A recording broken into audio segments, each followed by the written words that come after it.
This show's really exciting. You got to give me the lowdown. Okay. You first. Okay. You want to go? He's really good at this. A plane goes missing 5.5 years ago. Presumed gone. There's no trace of this plane. Life moves on. All of a sudden the plane lands again. No time has passed for the people on the plane. This is where we jump off. And it gets into, this is a high concept drama based around a very emotionally rich family drama.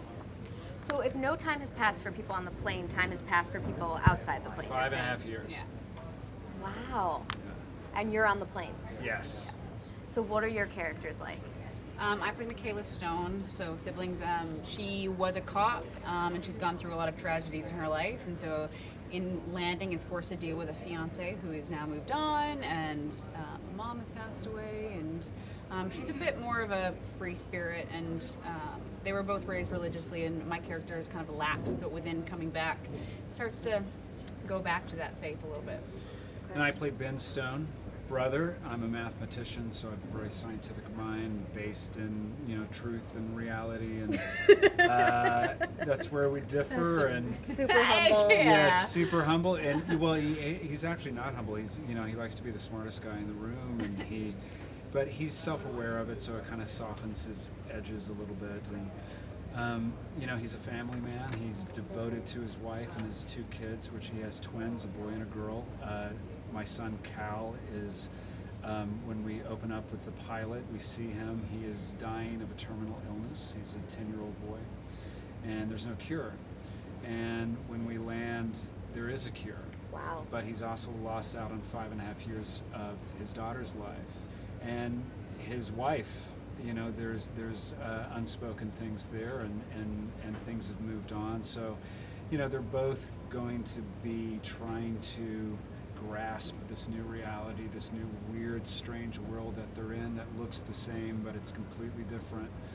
And they're going to try to figure this out and try to figure out the mystery. And they're going to go forward as this duo and approach things in slightly different ways, and hopefully, they'll learn from each other. We'll see. They're a good balance for each other. Yeah. You pulled me in. You're a good storyteller. Does anybody? I let That's- him talk. It's That's not good. true. Yeah, you're great. No, you're a great too. But there's something about your voice. It's so soothing. Maybe because I'm getting tired now. So I always think that if a job is meant for you, it's meant for you. Yes. Right. Why do you think you got cast in these roles? Well, I think like what you said is great, because I was not supposed to get this. I was on another show technically, so you're not really supposed to cross over. But I auditioned for it, and I loved the character. I loved the script, and thought whoever gets this, they're gonna have a blast. And then it kind of worked out. But I relate a lot to Michaela. She's kind of like the black sheep of her family, and I have a lot of similarities in that. And my dad was a pastor, so having the whole religion aspect of growing up in that way. So yeah, I really, kind of felt like I got her. Understanding that is huge. Yeah. I have no idea why I got this part, because I'm complete opposite to Ben. Ben is He's way, self-aware. You're not. he's way smarter than I am.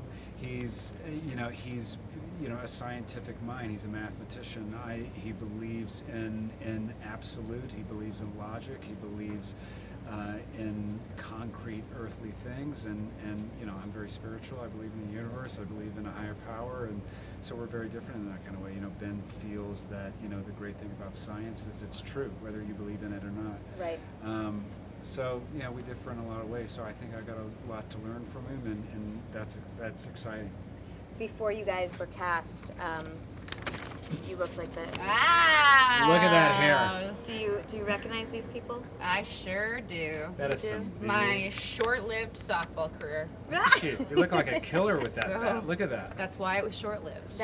You hit a few home runs there. I hit my own thumb a lot, which seems impossible, but it's not.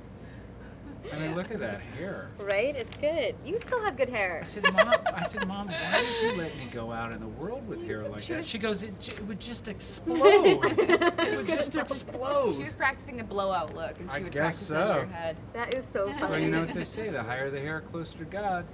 It's true. Yeah. Usually Yeah, they say that for yeah. women, but why not? Exactly. Totally. Want more extra? Hit the subscribe button and the bell and never miss a video.